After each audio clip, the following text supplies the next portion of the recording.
In late 2013, Jim and Michael MacDonald were selected by a forerunner of SpaceX for a top-secret mission to an alien planet to help them solve some boiler issues. Mike MacDonald explains.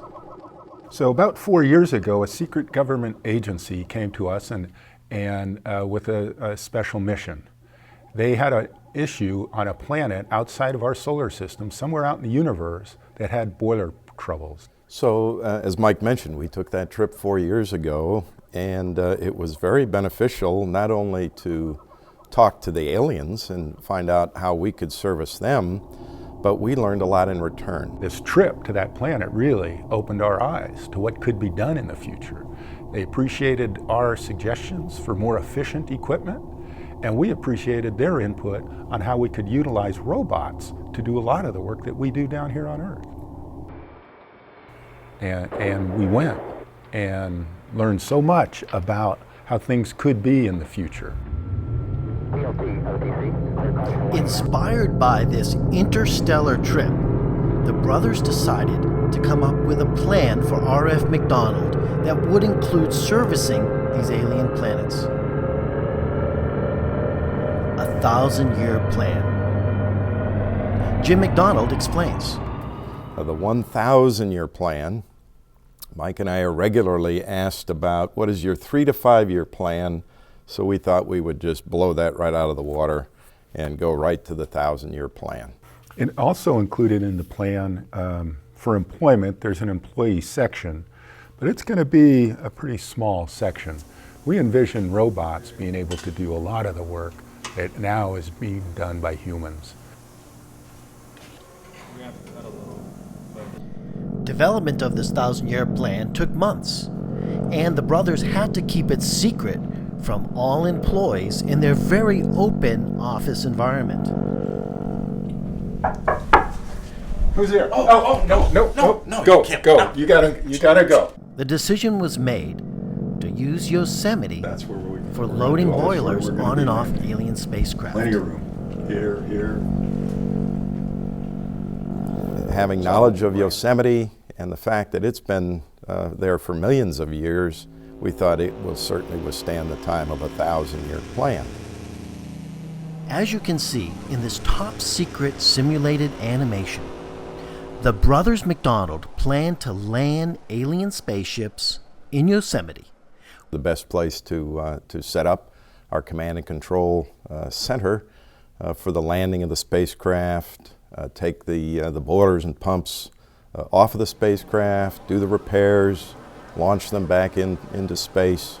The hike that we've taken to Glacier Point, everybody on that hike, and of course others, have had the opportunity to see the ideal space or the location for this landing site. It also is remote enough to be away from our competitors. The light coming from landing and taking off aircraft will be far enough away from folks and our competitors to not be visible. So we thought, what better place to do this? If Jim and I were just to leave for a week and go to Yosemite and search for these landing zone for the spacecraft, it'd raise some eyebrows. They might follow us. As Jim said, we have a large gathering, 400 people celebrating. Well, that's a guise. We need to find a landing space to support our 1,000-year plan. You know, this whole celebration here is really a front. We needed a good reason to get up here to do this work, and in fact, you're just a part of us developing our 1,000-year plan.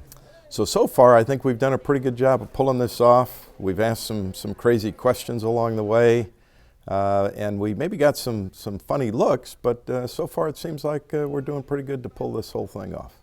I don't think anybody has a clue. Jim MacDonald decided to tap the R.F. MacDonald Brain Trust to see if the train could carry boilers into the valley to load onto the alien ships. Project coming up where we need to move a boiler through the mountains here. Put it on this guy right here. We're good to go. Yeah. We could do it. Weren't they brought in on a train? The big ones they put at Corcoran? Probably most of the way. Yeah. They had to lay track to bring the train in? Modesto. Yeah. How about up here in the mountains? Oh, Corcoran was still our job. Reassured that the steam train could handle the weight of a large Cleaver Brooks boiler, Jim has now solved the issue of transporting the boilers into the landing zone.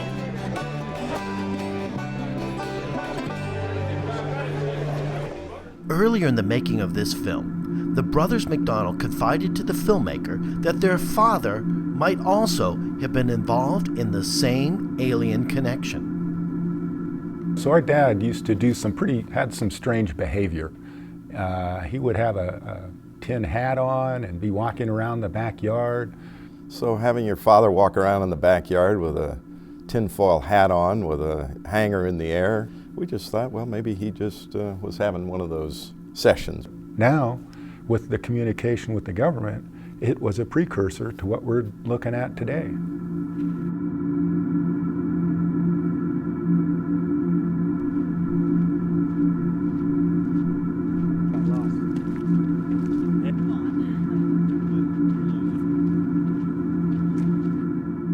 So this is day 2. My brother solved the problems last night of moving the equipment on the steam train, and that'll work out fine. So today we're scoping out the command and control center, and this point seems perfect. There's a 360-degree view. So from up here, we'll have a 360-degree view of the space traffic, the alien ships coming in, the inventory coming up from the steam train, and we'll be loading everything on the correct spacecraft as it takes off, because there is nothing worse than an angry alien. You know, I think they have not caught on. I think that this is just in everybody's mind, just a nice walk on a warm afternoon. They have no idea it's actually a scouting mission for us to find and locate the command and control center. He's got to go all the way back there. Would you be shocked if I told you there's something else going on, that this is not just a trip to Yosemite, there's actually an ulterior motive? Would you be shocked if I told you that? I'm not really shocked by anything, so no. What about aliens? Do you believe in aliens? You know what, actually, I got a story about that if you got time. So my theory is they've crash landed here a while back, and they're just waiting until we get technologically advanced enough so they can get back home. You're in sales, right? Yeah. Do you think the alien market in the future could be a market for Aron MacDonald? No, absolutely not.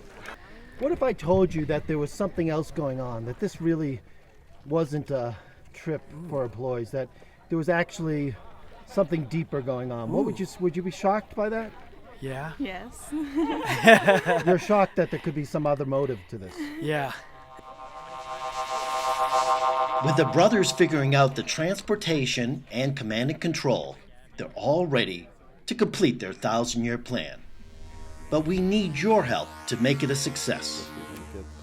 Without secrecy, this 1,000-year plan could fall into the wrong hands. We would ask everyone to agree to a non-disclosure agreement. We would like you to commit to that. It's that important. In order for us to have this advantage for a 1,000-year period, we need your commitment to do that. In the end, the story of R.F. MacDonald is one that will be told for eons in the Book of Boilers. Remembrance of bravery in both boilers and pumps, skilled technicians both here on Earth and elsewhere. This is the end of our story, but R.F. MacDonald's will continue for at least the next 1,000 years.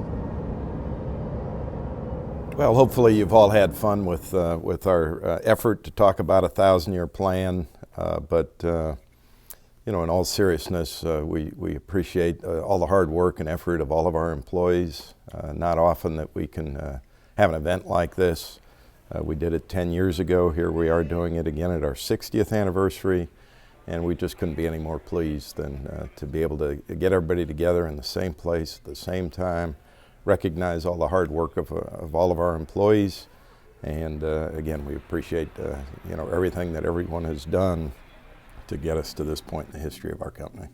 Yeah, I second everything Jim said. I hope you've enjoyed some of the fun that we've had with this video, and I really wish you all a very have a great time here in Yosemite. And I know we will as well. And now we have to depart this terrific event that we're having, because Mike and I have a trip we have to make to Uranus to help with that pump that's malfunctioning.